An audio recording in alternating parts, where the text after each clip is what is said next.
अस्सलाम वालेकुम दोस्तों, उम्मीद करता हूँ कि आप सब खैरियत से होंगे। दोस्तों, आज इस शख्सियत के बारे में हम बात करेंगे। उस शख्सियत का नाम है क्लाइड बेट्टी। बीमा कंपनियों ने इसका बीमा करने से इनकार कर दिया। दोस्तों, शेरों ने कई बार अपने दांतों और पंजों से इसके जिस्म को ज़ख्मी किया। कई बार इसे ऐसा लगा कि शेर के दांत इसकी रान की हड्डी में गड़ गए हैं। हाथियों ने इसे अपनी सूंड में पकड़कर हवा में उछाला है। रीछों ने इसे चित ज़मीन पर गिराया है। एक बार एक काले रीछ ने इतनी ज़ोर से धक्का दिया कि वो ज़मीन पर कितनी देर बेहोश पड़ा रहा। कोई 21 बार इसे ज़ख्मी हालत में स्ट्रेचर पर डालकर ले जाया गया और आखिरी बार जब इसके सबसे बड़े शेर नेरो ने इसे पिछाड़ा तो वो 10 हफ्ते अस्पताल पड़ा रहा। इसकी एक टांग तकरीबन बेकार हो गई। क्लाइड बेट्टी का धंधा दुनिया के खतरनाक पेशों में है। वो दिन में एक बार नहीं, कम से कम 2 बार शेरों के जबड़े के अंदर झांकता है। बीमा कंपनियों को मालूम है कि वो किसी वक्त भी किसी दरिंदे की भेंट चढ़ सकता है, इसलिए इनमें से कोई कंपनी इसकी ज़िंदगी का बीमा करने पर तैयार न थी। वो सर्कस का वाहिद खिलाड़ी है जो किसी कीमत पर भी बीमा की पॉलिसी हासिल नहीं कर सकता। क्लाइड बेट्टी ने मुझे बताया कि उसने कई बार सोचा है कि धंधा तर्क कर दे। मुझे बताया सिमरा जिसको उसने अपनी दास्तान सुनाई, लेकिन फिर उससे ये ख्याल आता है कि पेट पालने के लिए कोई ना कोई काम तो करना ही पड़ेगा। अगर किसी कारखाने में जमा तफरीक करना पड़ी या इस किस्म का और कोई काम इसके गले पड़ गया तो वो कोफत में मर जाएगा। अगर मरना ही है तो कोफत से मरने की बजाय खेल कूद में क्यों ना दम दे दिया जाए। क्लाइड बेट्टी ने अपनी ज़िंदगी का निस्फ हिस्सा सर्कस में गुजारा है। उसका बचपन चैली को तो ओहियो में गुजरा और वो इसी ज़माने से सर्कस का रसिया था। एक रोज़ बर्नम और बेली का सर्कस इस शहर में आया। एक लॉन्ड्री वाले ने अपनी दुकान के अंदर इस सर्कस का इश्तिहार लगाया हुआ था और इस रंगीन इश्तिहार में ये दिखाया गया था कि शेरों को सुधारने वाला एक बहादुर अफ्रीकी शख्स शेरों पर हंटर बरसा रहा है। इश्तिहार पर नज़र पड़ते ही क्लाइड बेट्टी भागा भागा दुकान के अंदर गया और लॉन्ड्री वाले से इल्तिजा की कि सर्कस के जाने के बाद वो ये इश्तिहार उसे दे दे। लॉन्ड्री वाले ने कहा, मैं तुम्हें ये इश्तिहार दे दूंगा, लेकिन शर्त ये है कि तुम एक हफ़्ता मेरे साथ हाथ बटाओगे। उसने ये शर्त कबूल कर ली।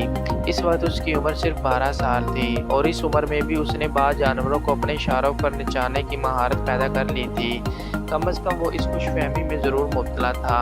उसके पास 5 कुत्ते थे जिन्हें उसने बैठने, उठने, सलाम करने, ज़मीन पर लौटने और दुम हिलाने की तरबियत दे रखी थी। चुनांचे वो लॉन्ड्री वाले से लिया हुआ इश्तिहार दीवार पर लगाकर अक्सर औक़ात अपने हमजोलियों के सामने अपने करतब दिखाता।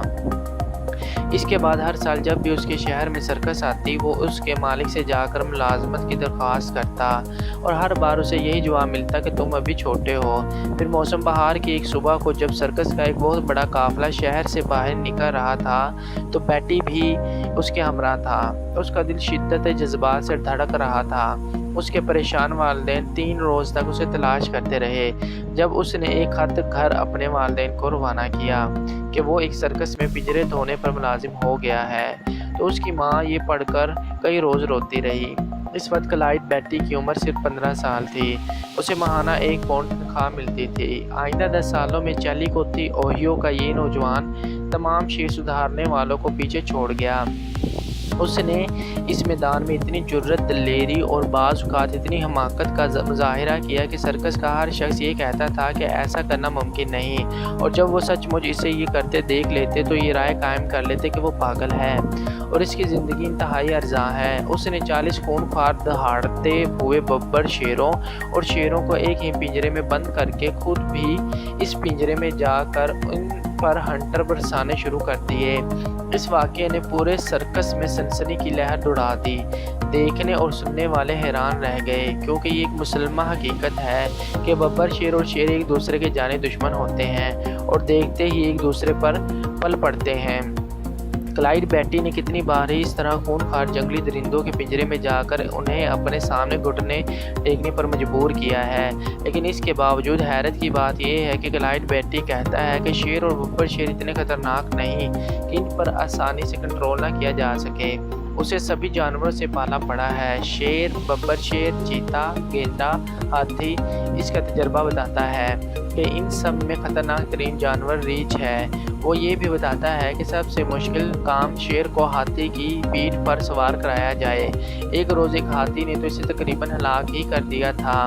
دراصل وہ شیر کے پنجرے کی طرف جا رہا تھا کہ ہاتھی کو شیر کی نفرت انگیز خوشبو آ گئی۔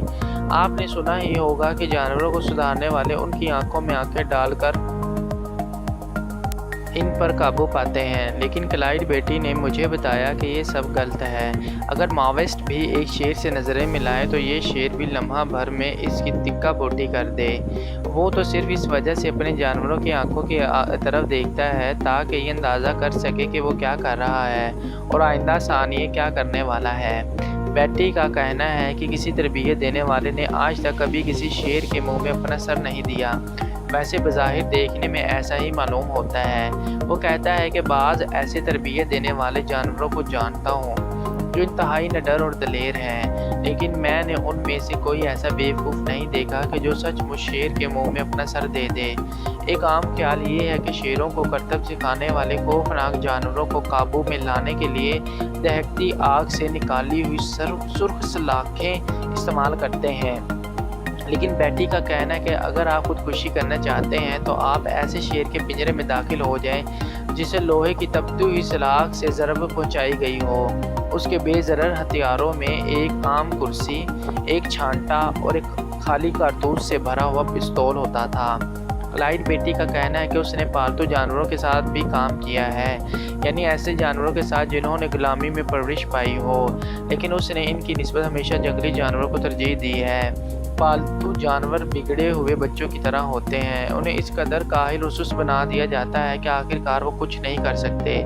اس سے کئی بار یہ سوال پوچھا گیا، کیا شیر ببر شیر کو پچھاڑ سکتا ہے، یا کیا ببر شیر کو مات دے سکتا ہے؟ سچ بات تو یہ ہے کہ وہ اس سوال کا جواب نہیں جانتا۔